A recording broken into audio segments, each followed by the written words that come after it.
Citroën qui revient en Méhari électrique, un premier contact et une idée des tarifs de la Fiat Tipo et les dernières infos sur la Golf GTI Club Sport, c'est le sommaire de ce mardi 8 décembre. Bienvenue à tous.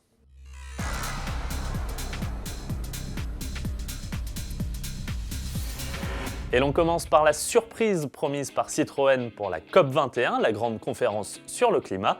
Voici la e-Méhari.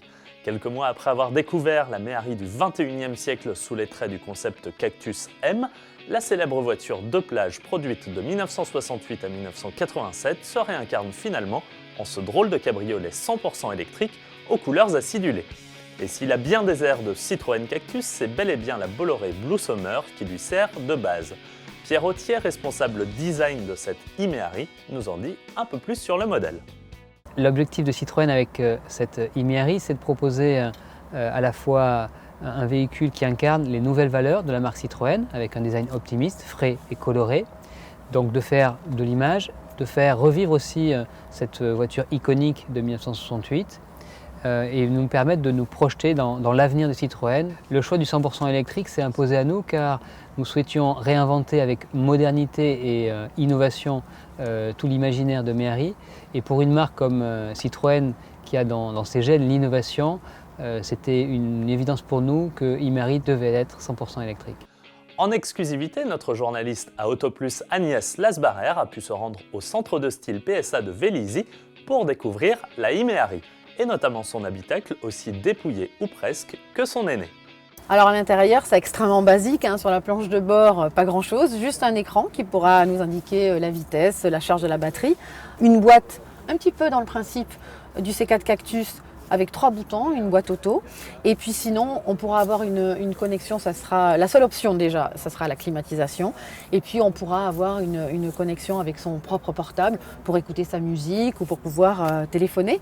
Les sièges sur cette version, on dirait du cuir, mais en fait c'est un matériau qui s'appelle du TEP, qui est imperméabilisé, donc ça a le look du cuir mais ça n'en est pas, donc ça permettra de nettoyer la voiture à grandes eaux, même si c'est une voiture 100% électrique. Et puis elle sera disponible aussi avec un tissu de couleur. Et puis il y aura aussi un toit. Là, comme c'est le premier modèle qui sort de l'usine, pour le moment, il n'y a pas tous les équipements. Mais il y aura un toit ici, un deuxième là. Et bien sûr, les côtés auront aussi des protections latérales. Côté mécanique, cette e-Méhari 100% électrique annonce une autonomie de 200 km maximum et une vitesse de pointe de 110 km/h, tandis qu'il lui faut 13 heures pour se recharger sur une prise domestique.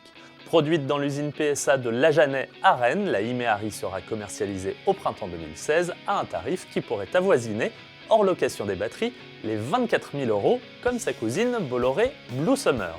Un positionnement tarifaire plutôt élevé qui ne sera pas celui de la nouvelle berline tricorps de Fiat, la Tipo.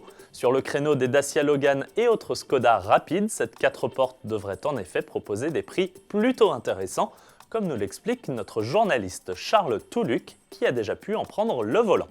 Premier avantage de cette voiture, c'est son prix, qui est effectivement très bien placé, très agressif. Fiat annonce un début de gamme à 12 500 € en Italie.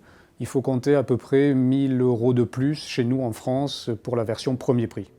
Et à 13 500 €, force est de constater que cette Fiat Tipo serait en effet très bien placée. Encore faut-il que ce tarif se confirme au moment de sa commercialisation attendue pour mai 2016. Alors, en attendant, retrouvez en vidéo nos premières impressions au volant de cette Tipo dans la rubrique vidéo d'autoplus.fr.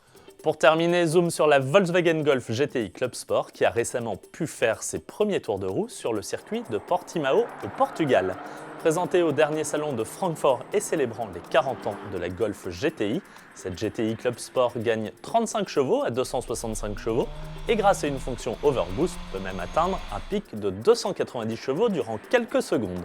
Une mécanique plus alerte et des changements esthétiques qui s'accompagnent d'un tarif lui aussi légèrement en hausse. Proposée à 34 500 € en Allemagne, elle devrait se situer autour des 37 500 € chez nous, soit à peine 300 € de plus qu'une Peugeot 308 GTI. La Golf GTI Club Sport sera lancée sur nos routes dès l'été 2016. Merci à tous de nous avoir suivis et à demain.